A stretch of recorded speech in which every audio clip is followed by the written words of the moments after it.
Section 51. Duryodhana said, "Listen now, O Bharata, about all the most costly articles I saw, belonging unto the sons of Pandu, and brought one after another by the kings of the earth. Beholding that wealth of the foe, I lost my reason and scarcely knew myself. And O Bharata, listen as I describe that wealth consisting of both manufacturers and the produce of the land. The king of Cambodia gave innumerable skins of the best kind, and blankets made of wool, of the soft fur of rodents, and other burrows, and of the hair of cats, all inlaid with the threads of gold. And he also gave 300 horses of the Titeti and the Kalmasha species, possessing noses like parrots. And he also gave 300 camels and an equal number of she-asses, all fattened with the olives and the pilusha, and innumerable brahmanas engaged in rearing cattle and occupied in low offices for the gratification of the illustrious King Yudhishthira the Just, waited at the gate with the 300 millions of tribute. But they were denied admission into the palace, and hundred upon hundreds of brahmanas, possessing wealth of kind and living upon the lands that Yudhishthira had given them, came there with their handsome golden kamanudhalus filled with clarified butter. And though they had brought such tribute, they were refused admission into the palace.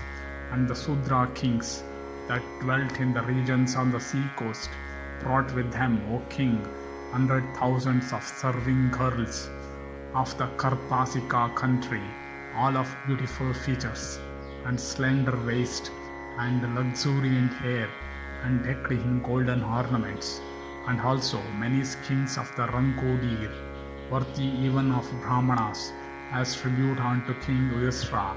And the tribes Vairamas, Paradas, Tungas, with the Kitavas who lived upon crops that depended on water from the sky or of the river. And also they were born in regions on the seashore, in woodlands or countries on the other side of the ocean, waited at the gate, being refused permission to enter, with goats and kine, and asses and camels, and vegetable honey, and blankets and jewels, and gems of various kinds. And that great warrior king Bhagadatta, the brave ruler of Pragjotishya, and the mighty sovereign of the Mlechas, at the head of a large number of Yavanas, waited at the gate, unable to enter, with a considerable tribute comprising of horses of the best breed, and possessing the speed of the wind.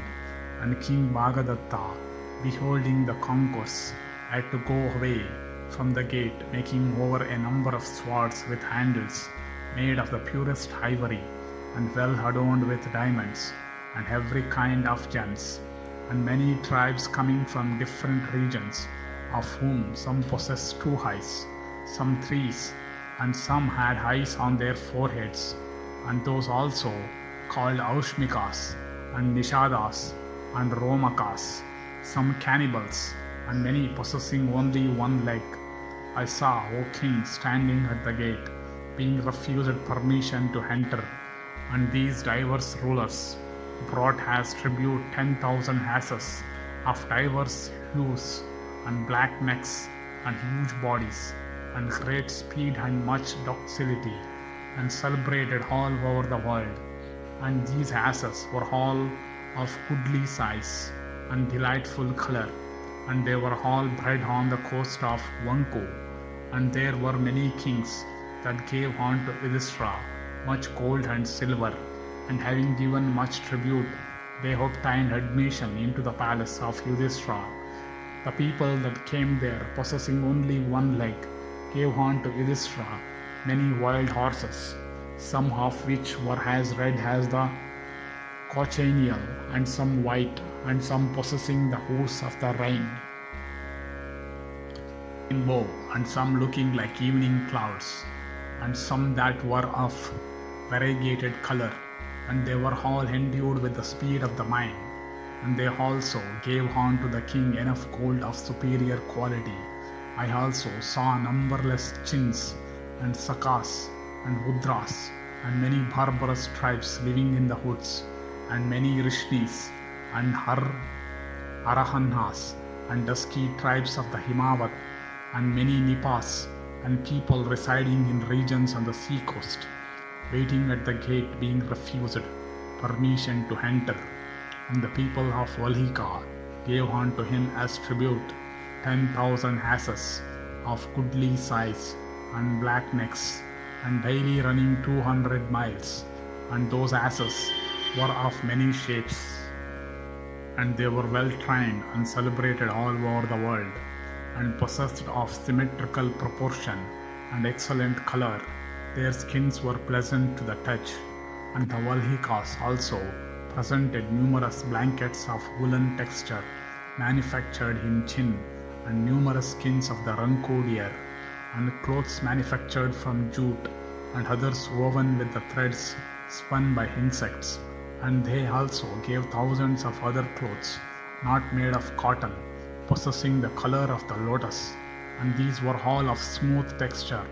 And they also gave soft sheepskins by thousands, and they also gave many sharp and long swords, and scimitars, and hatchets, and fine-edged battle axes, manufactured in the western countries, and having presented perfumes, and jewels, and gems of various kinds by thousands as tribute. They waited at the gate, being refused admission into the palace. And the Sakas, and Tukatas, and Tukaras, and Kankas, and Romakas, and men with horns, bringing with them as tribute numerous large elephants, and 10,000 horses, and hundreds of millions of gold, waited at the gate, being refused permission to enter. And the kings of the eastern countries, having presented numerous valuable articles, including many costly carpets, and vehicles and beds, and armors of divers hues, decked with jewels, and gold and ivory, and weapons of various kinds, and cars of various shapes, and handsome make and adorned with gold, with well-trained horses, trimmed with tiger skins, and rich and variegated blankets for comprisoning elephants, and various kinds of jewels and gems, arrows long and short, and various other kinds of weapons, obtained permission to enter the sacrificial palace of the illustrious Pandava. Thus ends the 51st section in the Dyuta Parva of the Sabha Parva.